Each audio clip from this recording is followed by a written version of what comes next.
নমস্কার বন্ধুরা, আজকে আমি ফ্রেশ এয়ার অ্যান্ড হেলদি ফুডের পক্ষ থেকে সবাইকে স্বাগত জানিয়ে নতুন একটি রেসিপি নিয়ে চলে এসেছি। ইলিশ মাছের রেসিপি।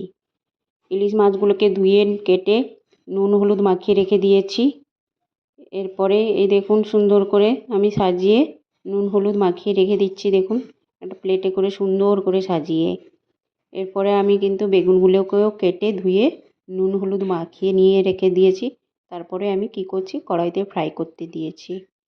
এই দেখুন কড়াইতে ফ্রাই হচ্ছে। এরপরে মাছগুলোকেও আমি ফ্রাই করে নিচ্ছি। এরপরে একদিকে ফ্রাই হচ্ছে আর একদিকে আমি শিলনোড়াতে পেঁয়াজ এবং শুকনো লঙ্কাগুলোকে পেস্ট করে নিচ্ছি। এই দেখুন এরপরে আমি প্লেটের মধ্যে মাছ এবং বেগুনগুলোকে আমি কিন্তু প্লেটের মধ্যে তুলে রেখে দিয়েছি। সুন্দর করে সাজিয়ে আমি তুলে রেখে দিয়েছি। এরপরে আমি সর্ষেও পেস্ট করে নিচ্ছি শিলনোড়ার মধ্যে একটু হলুদ দিয়ে। আমার মা বলেছে হলুদ দিয়ে একটু পেস্ট করলে নাকি ভালো। এরপরে আমি কাঁচা লঙ্কা এবং শুকনো লঙ্কা এবং পেস্ট করে রেখে দিয়েছিলাম। এরপরে আমি ওই কড়াইতে তেল গরম ছিল, ওর মধ্যেই আমি কিন্তু শুকনো লঙ্কা এবং কালো জিরে ফোড়ন দিচ্ছি এবং তার সঙ্গে পেঁয়াজ বাটা লঙ্কা বাটা পেস্টটাও দিয়ে কষিয়ে নিচ্ছি।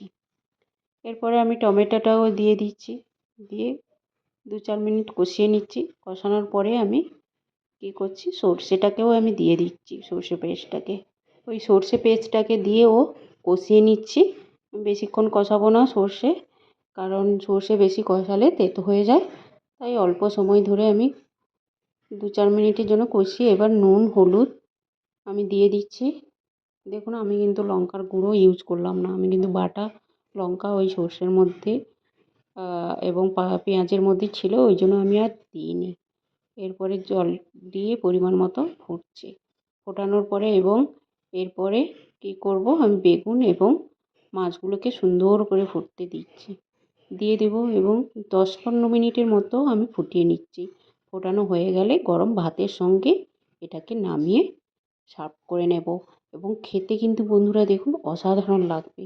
তো আপনারা ট্রাই করে দেখবেন এবং ভালো লাগলে অবশ্যই সাবস্ক্রাইব করে দেবেন চ্যানেলটিকে।